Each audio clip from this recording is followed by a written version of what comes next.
മലയാള സിനിമയ്ക്ക് ഒട്ടേറെ വമ്പൻ ഹിറ്റുകളും കളക്ഷൻ റെക്കോർഡുകളും ഒക്കെ നൽകിയ ഒരു വർഷമായിരുന്നു കടന്നുപോയത്. കഴിഞ്ഞ വർഷം മലയാളത്തിന്റെ യഥാർത്ഥ ബോക്സ് ഓഫീസ് സാധ്യതകൾ എന്താണ് എന്ന് ലോകം തിരിച്ചറിയുകയും ചെയ്തു. മഞ്ഞുമൽ ബോയ്സ് മുതൽ ആവേശവും ആടുജീവിതവും ഒടുവിൽ മാർക്കോയും വരെയുള്ള ചിത്രങ്ങൾ സ്വന്തം ഇൻഡസ്ട്രിയിൽ മാത്രമല്ല അന്യഭാഷകളിലും തേരോട്ടം നടത്താൻ മലയാളത്തിന് കഴിഞ്ഞു. പുതുവർഷവും ഏതാണ്ട് അതുപോലെ തന്നെ ഒരു തുടക്കം തന്നെയാണ് നൽകിയിരിക്കുന്നത്. അതിൽ നന്ദി പറയേണ്ടത് ആസിഫ് അലിയോടാണ്. കഴിഞ്ഞ വർഷം ശരിക്കും ആസിഫിന്റെ കരിയറിലെ തന്നെ ഏറ്റവും മികച്ച ഒരു വർഷമായിരുന്നു എന്ന് നിസ്സംശയം പറയാൻ കഴിയും.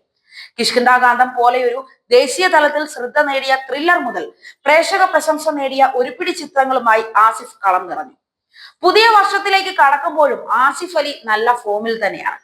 ആദ്യ റിലീസായ രേഖാചിത്രം തന്നെ ഹിറ്റ് ചാർട്ടിൽ ഇടം പിടിച്ചതോടെ ആസിഫിന്റെ തലവരെയും തെളിയുകയാണ്. മികച്ച അഭിപ്രായം നേടിയ ചിത്രം തിയേറ്ററിൽ ആളെ കൊണ്ടുവന്നിരുന്നു. മൗത്ത് പബ്ലിസിറ്റിയും മികച്ച റിവ്യൂവും കൂടി തുണയായതോടെ ചിത്രം കയറി അങ്ങ് കൊളുത്തി. ഇപ്പോഴിതാ മലയാളത്തിലെ 50 കോടി ക്ലബിൽ ഇടം നേടിയിരിക്കുകയാണ് രേഖാചിത്രം. ഒരു അഭിനേതാവ് എന്ന നിലയിൽ ആസിഫ് അലിക്ക് അഭിമാനിക്കാൻ ഏറെയുള്ള നേട്ടം കൂടിയാണ് ഇത്.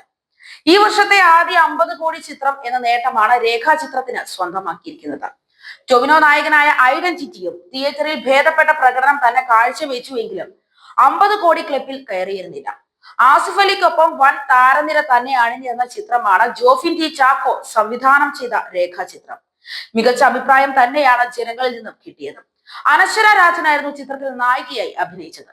ഇവർക്ക് പുറമെ മനോജ് കെ ജയൻ, സിദ്ദിഖ്, ജഗദീഷ്, സായ് കുമാർ, ഹരിശ്രീ അശോകൻ, ഇന്ദ്രൻസ്, ഭാമ അരുൺ, മേഘ തോമസ് എന്നിവരാണ് ചിത്രത്തിലെ മറ്റ് പ്രധാന കഥാപാത്രങ്ങളെ അവതരിപ്പിച്ചത്. എന്നാൽ ഈ ചിത്രം റിലീസ് ചെയ്യുന്നതിന് വളരെ മുമ്പ് തന്നെ ശ്രദ്ധ നേടാൻ കാരണം ഇതിൽ മമ്മൂട്ടിയുടെ അതിഥി വേഷമുണ്ട് എന്ന തരത്തിലുള്ള പ്രചാരണമായിരുന്നു. ഇതോടെ ആരാധകർ ചിത്രം ഏറ്റെടുക്കുകയായിരുന്നു. 40 വർഷം മുമ്പ് കാതോട് കാതോരം എന്ന ചിത്രത്തിന്റെ ഷൂട്ട് വേളയിൽ നടന്ന ഒരു സംഭവ വികാസമാണ് ചിത്രത്തിന്റെ അടിസ്ഥാനം.